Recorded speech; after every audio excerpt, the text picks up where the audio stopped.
I broke Instagram Reels, or maybe it was already broken and I figured out how to fix it. So the promise of short form content, whether it's TikTok, YouTube Shorts, or Instagram Reels, is that there's the ability for anyone to go viral. At any given time, you could just post a random video of your dog and get 1 million views. But it's not quite that simple. So is it luck? Is it chance? Or is it strategy? Well, it's a little bit of both. And over the last month, I've figured out a method that works for me for posting to Instagram Reels. Now, the one type of video that I absolutely hate is the type of video where people say, follow this recipe, post every day, use these hashtags, click this hidden setting in your Instagram account, and suddenly you'll get a boost in the algorithm. So it might seem like that's the type of video I'm making, but it's not. This is simply what has worked for me in June of 2022 in Canada, in Toronto, Ontario. So it might not work for wherever and whenever you're watching this video. When I go on Instagram Reels right now, it's a ton of before and after, raw versus edited, really epic travel footage. But the problem is it's the same repetitive, like it's so good. The footage and the videos are so good that you kind of just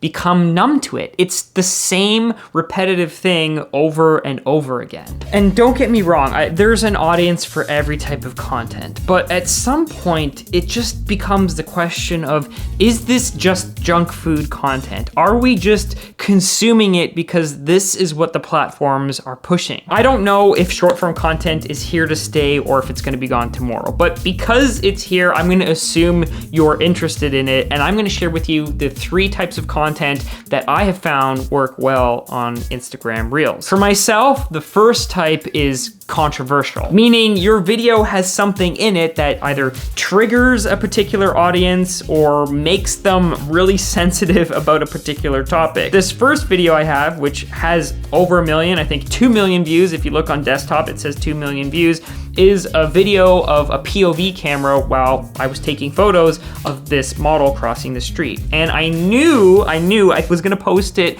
knowing it was gonna be controversial, because you would have pedestrians who said you have the right to cross arguing with people who like to drive cars and saying, you were blocking the road. Oh no, you weren't. And that's exactly what happened. I have hundreds of comments of people arguing back and forth about whether what I was doing was legal or it was not.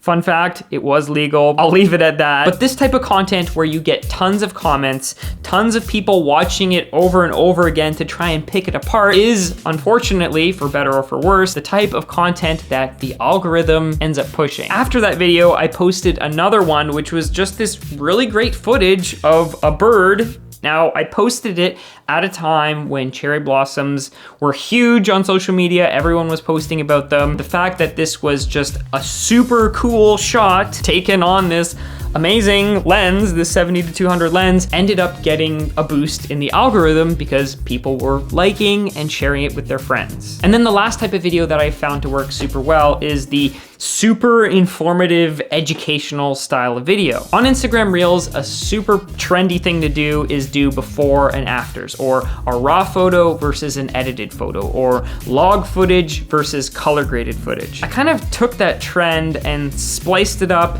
and actually explained, well, why do photographers edit their photos? So it kind of elevated a trend that already exists on Instagram and added that personal aspect of having me explain things in the video. With all of this in mind, over the last month, I've been able to go from about 5,000 followers to 30,000 followers by the time you watch this video. And on average, I'm gaining between 500 and 1,000 Instagram followers every day. Now, I don't say that to boast or to say, you need to make the same style of content that I do, because you don't. In fact, you don't have to make the style of content that anyone else is making either. If you don't like posting before versus after, raw versus edited, or photo, don't post that type of content. A lot of us in the content creator photography space are struggling because we feel like Instagram and all these other platforms have left us behind. We feel like Instagram is broken and somehow we can hack Reels or flick a setting on the backside of Instagram or use hashtags in a creative way that suddenly makes our photos or our content get more reach. So did I break Instagram, or was it already broken? Or did I just find a way to make content that matches the algorithm and matches people's interests? At the end of the day, I don't really know. I can't say that what I did will work for you, but what I do know is that if you start making the type of content that you really want to make, if you keep making it and iterate and get better and keep posting, inevitably that content, whether it's photos, videos, long form, reels, short form content, eventually that content will find the right audience. So hopefully this was encouraging. If you want to see more photography educational content, I'll link a couple videos here that you can check out. And if you have any thoughts about this, go ahead, leave your comments down below. Consider subscribing or giving this video a thumbs up. And if you do, I'll see you in the next one. Peace.